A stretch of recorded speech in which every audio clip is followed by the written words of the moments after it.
The miracles that Jesus did confirmed that he, in fact, was operating from a place of authority.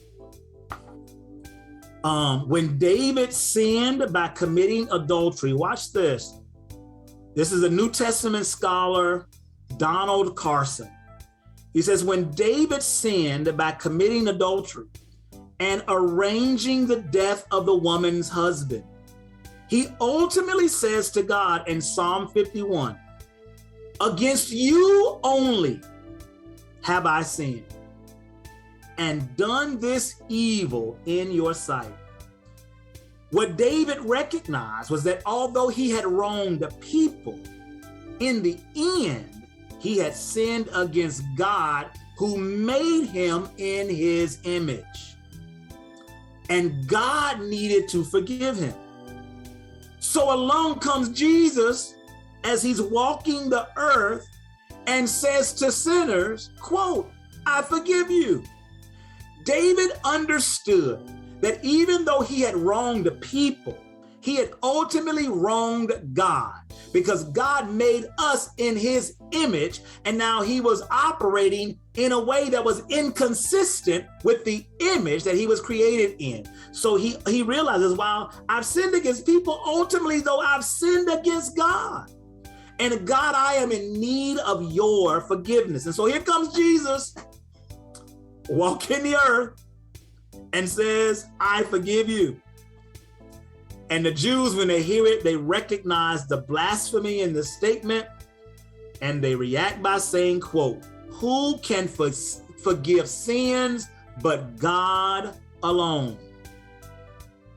The New Testament scholar Donald Carson says this.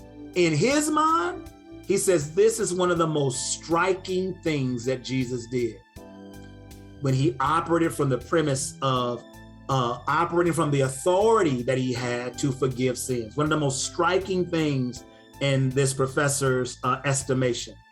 Messiah in Hebrew means, you can write this down, the word Messiah in the Hebrew means the promised and expected deliverer. Messiah means the promised and expected deliverer. The Greek word for Messiah is Christ. The Hebrew word Messiah in the Hebrew means the promised or an expected deliverer. The word in the Greek is Christ, and it means the anointed one. Christ is not Jesus's last name. His mother and father's last name was not Christ. It wasn't Mary Christ and Joseph Christ. That's not his last name. It means Jesus, the anointed one. And sometimes you read it, it will say Jesus, the Christ. It means Jesus, the anointed one. And so in the Greek, the word Messiah is translated Christ. In the New Testament, the Christ is revealed to be the anointed one and the deliverer who came for all who would receive him. So let's talk about fingerprints for a second. All of us, if you want to, you got your camera up, you can put your hands up. Somebody put your hands up with me. I see a couple of you all with your hands up, got your cameras on.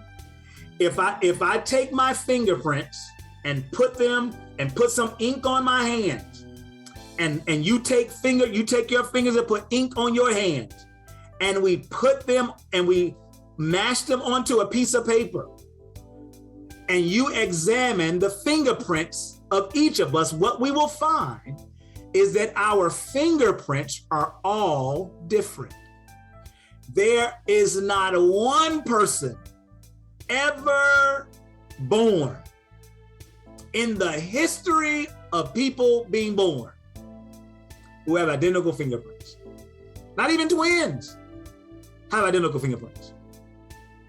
And so the premise behind fingerprint evidence is simple. Each individual has unique ridges on his or her fingers, And when a print is found on an object, matches the pattern of ridges on your finger, investigators can conclude with scientific certainty that this specific individual touched that object. But there's another kind of evidence that's similar to fingerprints and establishes an astounding degree of certainty that Jesus is indeed the Messiah of Israel and the world. And you'll find these fingerprints in Jewish scripture, which we call the Old Testament. There are several dozen major prophecies about the coming Messiah who would be sent by God to redeem the world. In effect, these predictions form a figurative fingerprint that only the anointed one would be able to match. This way, the Israelites could rule out any imposter. Anybody coming in saying they were the Messiah, they could take scripture, they can take Old Testament scripture, and they can match it based on what predictive evidence from Old Testament scripture told them, saying that these would be the things that the Messiah would be and do. So if I came and said I'm the Messiah, they're gonna go to the Old Testament and say, okay, were you this? Were you this? Oh, he's an imposter. And they tested it through evidence. What are you saying, Pastor? In Isaiah chapter 7, verse 14, I'm going to call out a lot of scriptures here. Isaiah chapter 7, verse 14 said he would be born of a virgin. That prediction is 700 years before Jesus is born. 700 years before Jesus was born. So anybody who comes, if I came and said that I was the Messiah, and they say, who your mama? I say, Bertha Brown. Who your daddy? Maurice Brown. Oh, he's an imposter, because 700 years before the birth of Christ, we were told he would be born of a virgin. And they say, is your mama a virgin? Was she a virgin when you were born? If the answer is not yes, then I can't be the Messiah, because Isaiah chapter 7, verse 14 said my mama would be a virgin when I was born. He would be born in Bethlehem. Where you from? I'm from Chicago. You're an imposter, because Micah chapter 5, verse 2, 700 years earlier said, I would be born in Bethlehem. Now watch this. Joseph and Mary are not even from Bethlehem. So in order for Jesus to be born of Mary, who is not in Bethlehem, she would literally have to be on vacation in Bethlehem when it is time for her to give birth for this child. They're not even from Bethlehem. Psalm chapter 22 tells us that he will be mocked and scorned, whipped and killed by the piercing of his hands and feet. His bones will be out of joint. His garments will be divided by casting of lots, that they will be gambling over his clothes. Psalm 22 predicted somewhere between 300 and 1,000 years before the incident actually happened. The time of his birth was predicted by Daniel in chapter 9, verses 24 through 26, 600 years before he was born. The time of his birth was predicted 600 years before he was born.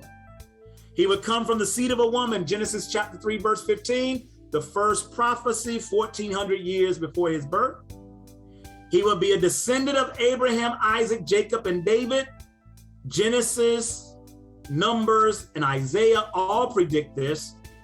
between 700 to 1400 years earlier.